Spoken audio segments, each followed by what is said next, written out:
On May 11, 2025, a group of 49 white South Africans, specifically Afrikaners, landed on American soil. They arrived at Dulles Airport, greeted not with the usual fanfare, but with a storm of controversy. These Afrikaners were not tourists or business people. They were refugees granted asylum by the Trump administration.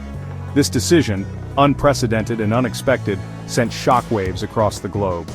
The arrival of these Afrikaners marked the culmination of a highly debated policy shift by the Trump administration.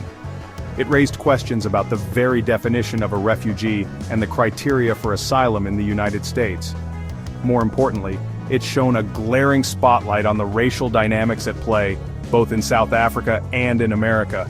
This was not just about immigration, this was about history, about race, about power, and it was about to get complicated. The path to refugee status is rarely smooth or swift. It often involves years of bureaucratic hurdles, rigorous vetting, and agonizing waits. But for these Afrikaners, the process was surprisingly expedited. They were granted asylum under a new program, established by a Trump executive order in February 2025. This program, specifically designed for Afrikaners, bypassed the usual channels and timelines.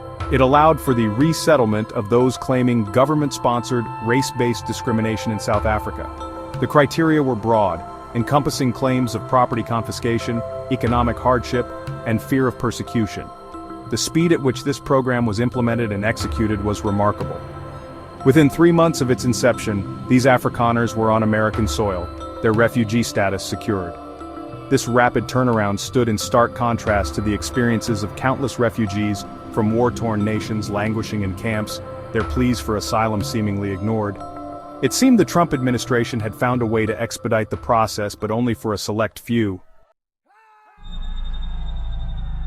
In defending his decision to grant asylum to the Afrikaners, President Trump pointed to a dire situation unfolding in South Africa. He alleged a genocide against white farmers, painting a picture of systematic persecution and violence. He claimed that white South Africans were being targeted, killed, and driven from their land, victims of a government that condoned and even encouraged their suffering.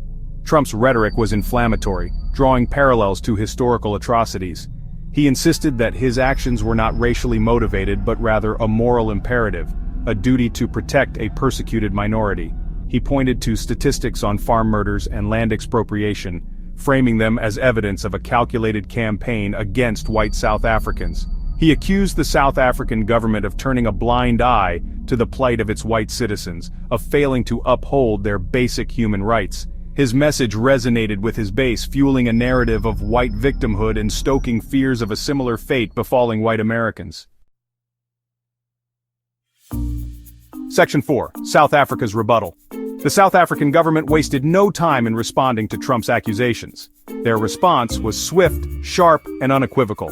The claims were baseless, unfounded, and a gross misrepresentation of reality. President Cyril Ramaphosa's spokesperson called the U.S. action a violation of South Africa's sovereignty, fueled by a false narrative peddled by right-wing extremists. They argued that the situation in South Africa was complex, rooted in historical injustices and ongoing racial tensions. They acknowledged the issue of farm murders but stressed that these crimes were not racially motivated, but rather a symptom of broader societal issues, including poverty and inequality.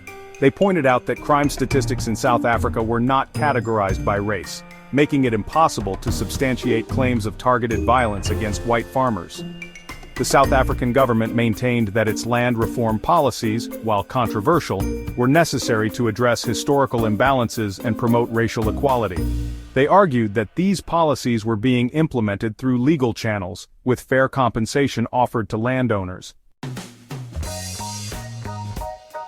Section 5. Outrage from refugee advocates. The Trump administration's decision to grant refugee status to Afrikaners was met with immediate and widespread condemnation from refugee advocacy groups.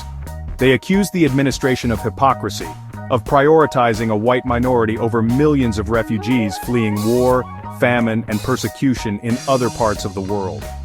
Human rights organizations pointed to the ongoing refugee crises in Syria, Yemen, and Central America, where men, women, and children were living in squalor, desperate for a safe haven.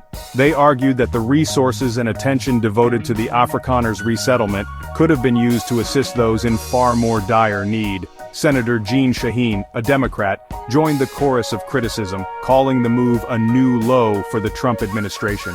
She accused the president of exploiting the plight of the Afrikaners for political gain, using their situation to further his own anti-immigration agenda. The Episcopal Church, a longtime partner in the U.S. refugee resettlement program, took the unprecedented step of terminating its partnership with the government. They cited the Trump administration's discriminatory policies and the prioritization of Afrikaners over other refugees as the reason for their withdrawal.